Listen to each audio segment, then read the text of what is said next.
একটি অবাধ সুষ্ঠু নির্বাচন আয়োজনের মধ্য দিয়ে নির্বাচিত সরকারের কাছে দায়িত্ব হস্তান্তর। আমরা রাজনৈতিক দলগুলোর সঙ্গে আমাদের নিয়মিত যোগাযোগ অব্যাহত রেখেছি, বিভিন্ন ইস্যুতে তাদের মতামত নিয়ে যাচ্ছি। সরকারের সিদ্ধান্ত গ্রহণে এসব মতামত অনেকাংশে প্রতিফলিত হচ্ছে। চলমান সংস্কার প্রক্রিয়ায় তাদের প্রতিটি মতামত সক্রিয়ভাবে বিবেচনায় নেওয়া হচ্ছে। আমরা আশা করছি নির্ধারিত সময়ে ডিসেম্বর জানুয়ারির মধ্যেই সংস্কার কমিশনগুলো তাদের সুপারিশমালা সরকারের কাছে পেশ করতে পারবে।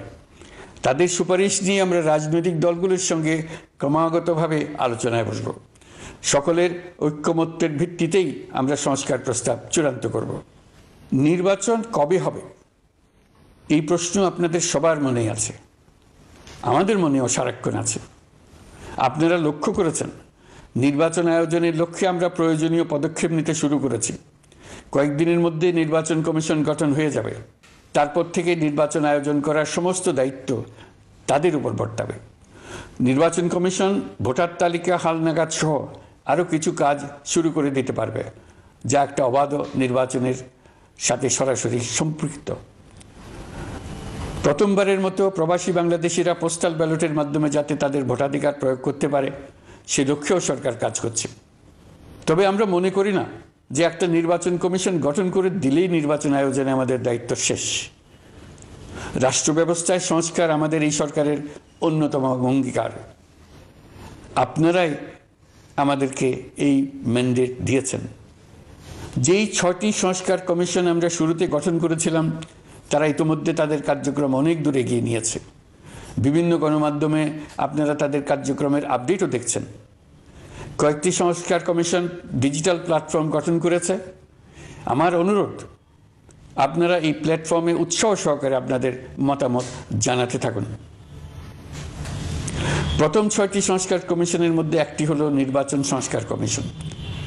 নির্বাচন অনুষ্ঠানের জন্য এই কমিশনের সুপারিশমালা অত্যন্ত জরুরি। তাদের প্ল্যাটফর্মে যান, আপনার মতামত খোলাখুলিভাবে তুলে ধরুন। আপনি দেশের মালিক, আপনি বলে দিন আপনি কি চান, কিভাবে চান। নির্বাচন নিয়ে আপনাদের সকল বক্তব্য বিনা দ্বিধায় বলতে থাকুন। আপনার মনের কথা তুলে ধরুন। আমার অনুরোধ, সংস্কারের কথাটাও একই সঙ্গে বলুন। সংস্কারকে পাশ কাটিয়ে যাবেন না।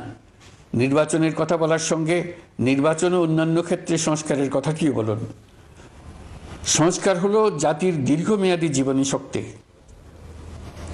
সংস্কার জাতিকে, বিশেষ করে আমাদের তরুণ তরুণীদের নতুন পৃথিবী সৃষ্টির সুযোগ দেবে। জাতিকে বঞ্চিত করবেন না।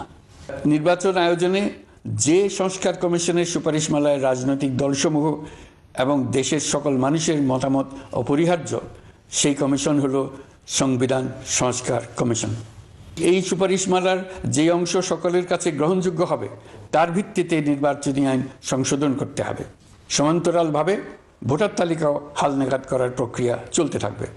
আমি নিশ্চিত নই সংস্কার প্রস্তাবসমূহ বাস্তবায়নের সুযোগ আমরা কতটুকু পাব। তবে আমি আপনাদের কথা দিচ্ছি, আপনারা সুযোগ দিলে প্রয়োজনীয় কিছু অত্যাবশ্যকীয় সংস্কার কাজ শেষ করেই আমরা আপনাদের কাঙ্ক্ষিত নির্বাচন আয়োজন করব। ততদিন পর্যন্ত আমি আপনাদের ধৈর্য ধারণ করার অনুরোধ করব। আমরা চাইব আমরা যেন এমন একটি নির্বাচন ব্যবস্থা সৃষ্টি করতে পারি যা যুগ যুগ ধরে অনুসরণ করা যাবে। এর ফলে সাংবৎসরিক রাজনৈতিক সংকট থেকে আমাদের দেশ রক্ষা পাবে।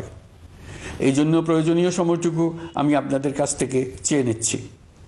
নির্বাচনী সংস্কারের সিদ্ধান্ত হয়ে গেলে খুব দ্রুত আপনারা নির্বাচনের রোডম্যাপও পেয়ে যাবেন। অন্তর্বর্তী সরকার সৃষ্টি হয়েছে রাজনীতিকে নীতির কাঠামোয় আনার জন্য এবং রাজনীতির জন্য নতুন পরিবেশ সৃষ্টির নিবিড় আকাঙ্ক্ষা থেকে। এই আকাঙ্ক্ষা পূরণ করা থেকে জাতিকে বঞ্চিত করবেন না। নির্বাচনের ট্রেন যাত্রা শুরু করেছে, এটা আর থামবে না। কিন্তু যেতে যেতে আমাদের অনেকগুলো কাজ সেরে ফেলতে হবে। এই ট্রেন শেষ স্টেশনে কখন পৌঁছবে সেটা নির্ভর করবে কত তাড়াতাড়ি আমরা তার জন্য রেল লাইনগুলো বসিয়ে দিতে পারি, আর তা হবে রাজনৈতিক দলসমূহের ঐক্যমত্যের মাধ্যমে।